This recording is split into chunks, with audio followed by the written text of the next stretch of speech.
If your day supply final answer is round down, quantity to dispense is what? Round up. Okay, round up. Let's do some practice. Where's that in class?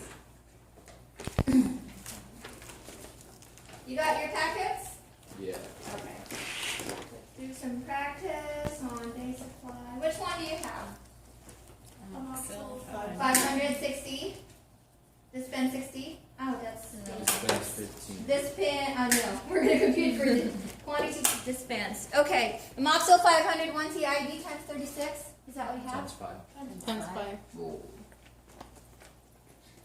Oh, okay. Sorry. Got so much options for you. Prescription. Amoxil. Again, it could be a different brand name. This has been discontinued, but you're still going to give amoxicillin. Doctor ordered 500 milligrams, 1 TID times 5 days. Remember, there's a general rule, compute for day supply or quantity to be dispensed. If you don't see the quantity, then that means you're being asked to compute for quantity. If you see the quantity but you don't see this, that means you're being asked of day supply. So, quantity.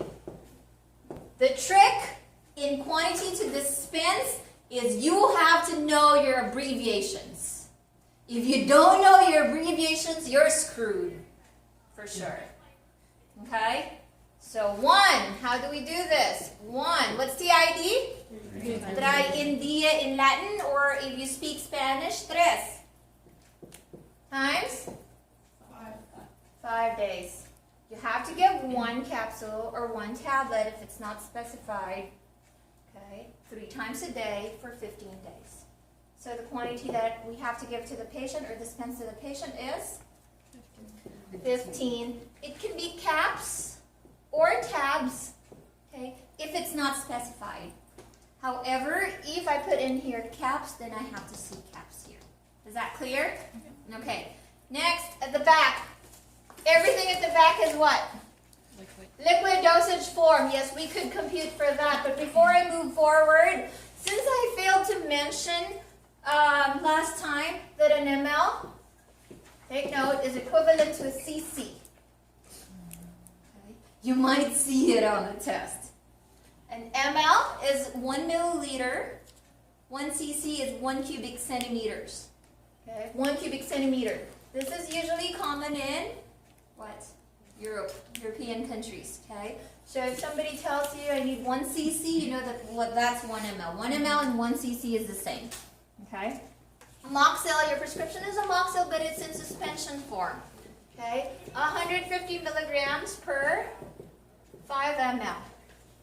1 TSP TID times 12 days. Do you need this for the computation? No. It's just telling you that you have to get this drug from the shelf in this concentration or strength. Okay? 1 TSP, what's TSP? Teaspoonful. So what's the conversion of this? 5 ml. 5 ml. So what you do, 1 times 5 times, what's the ID again? 3. 3 times? 12. 12. And what's the answer? 180. 180 what? ml. 180 ml. Please don't put the S at the end. Lowercase m, capital L. But if you're in a hurry, this is fine. I always do that. Okay? Questions? Protocol and practice problems.